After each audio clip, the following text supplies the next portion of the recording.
The misjudged operative. Click. Clack. The sharp metallic sound of handcuffs echoed through the bustling arrivals hall at Lincoln City International Airport.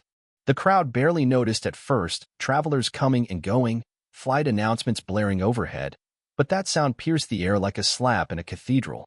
Nia Langston, dressed in a pristine white designer dress, felt the cold metal snap tight around her wrists. The polished facade she wore cracked for a split second, just long enough to clench her teeth against the sting. Her heart pounded beneath the silk fabric as she inhaled through her nose and forced herself to stay calm. "Get your hands off me," she hissed, voice firm but still restrained, the tone of someone used to control, someone who couldn't afford to lose it. Officer Brent Halderman, the younger of the two officers now flanking her, kept his grip on the cuffs. His hands were rough, inexperienced, and clumsy, compensating for a lack of authority with unnecessary force. His partner, Officer Darren Monroe, stood beside him with flushed cheeks and a smug smile that spoke volumes. Just moments earlier, he'd made lewd remarks about Nia's appearance, her dress, her curves, her color, and when she rebuffed him coldly, he'd snapped. "You're resisting, huh?"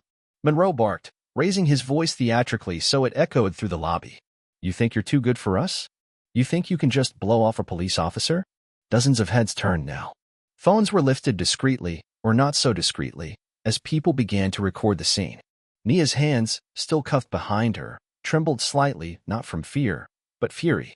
"You have no right to arrest me just because I rejected your advances," she said, her voice ringing out clearly. "This is abuse of power." "Abuse of power?" Monroe sneered. "You're suspicious. You resisted an officer. That's cause enough.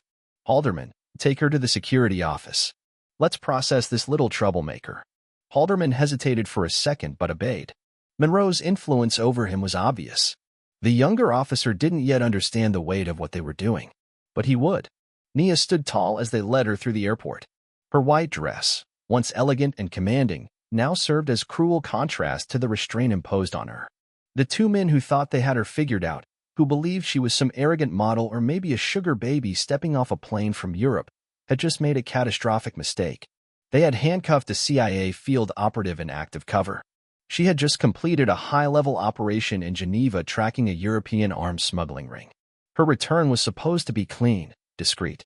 Her identity, Iselin Morrow, a French African fashion designer invited to a prestigious industry gala. The passport, the credit cards, the accent, the luggage, all carefully prepared.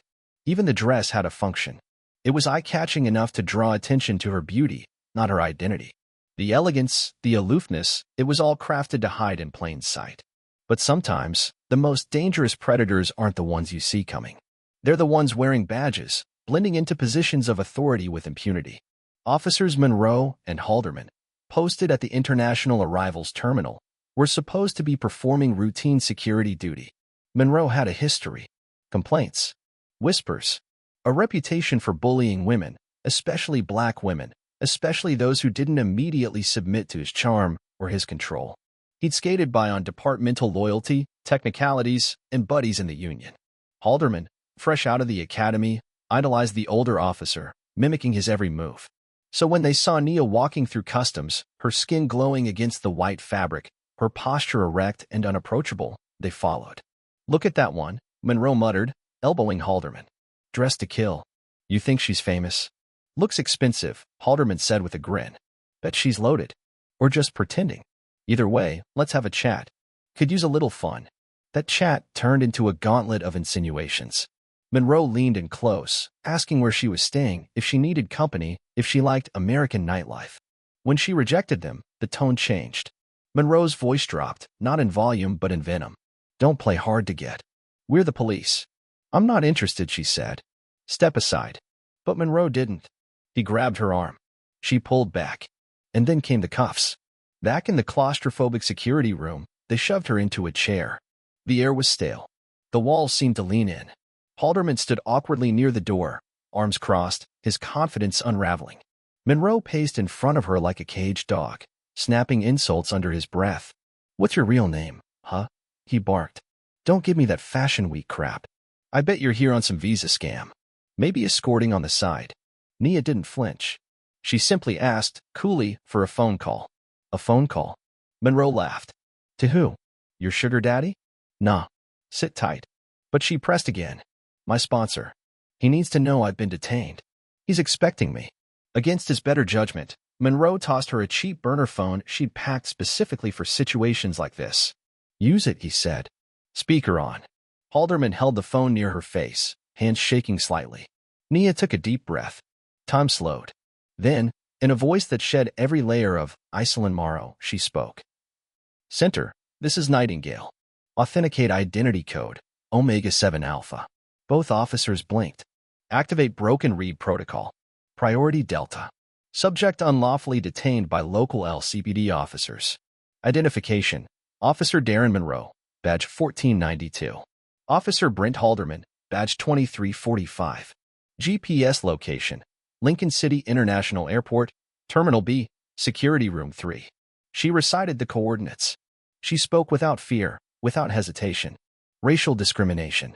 Sexual harassment. Retaliatory arrest. Request immediate intervention team and asset protection. Acknowledge. The room turned cold. What the hell was that? Monroe stuttered. What's broken, Reed? Who are you? But Nia didn't answer.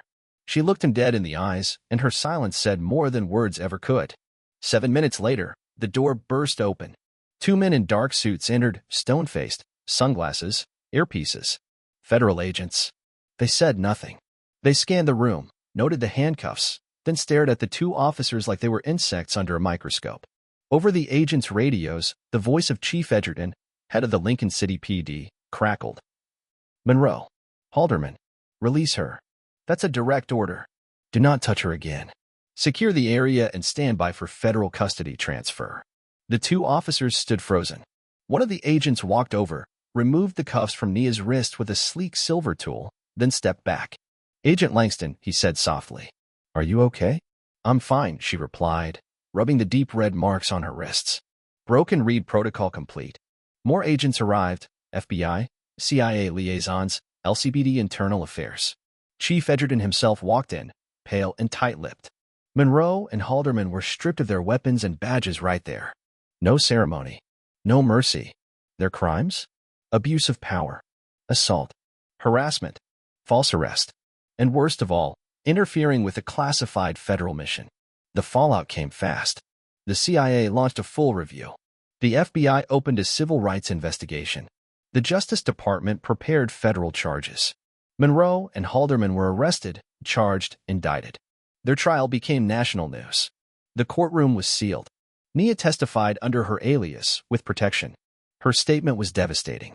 She delivered it like a dossier, precise, professional, unshakable. She didn't seek pity. She didn't rage.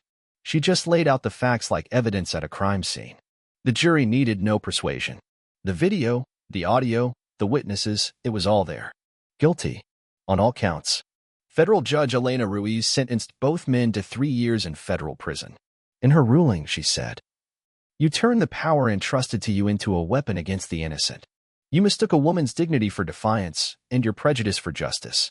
The law does not exist to shield your ego. As they were led away in shackles, the irony wasn't lost on anyone. This time, the cuffs were theirs to wear. Nia Langston didn't celebrate. She didn't cry. She returned quietly to her work, her mission, her purpose. But for the rest of Lincoln City, for every officer who wore a badge, and every citizen who watched the trial, the message was clear. No one, no matter how well-dressed or how invisible, deserves to be humiliated for simply existing. And no one in power is beyond accountability. The operative in white walked free. The men who thought they could own her story now lived inside one they couldn't control. And justice, as always, moved quietly, but it moved.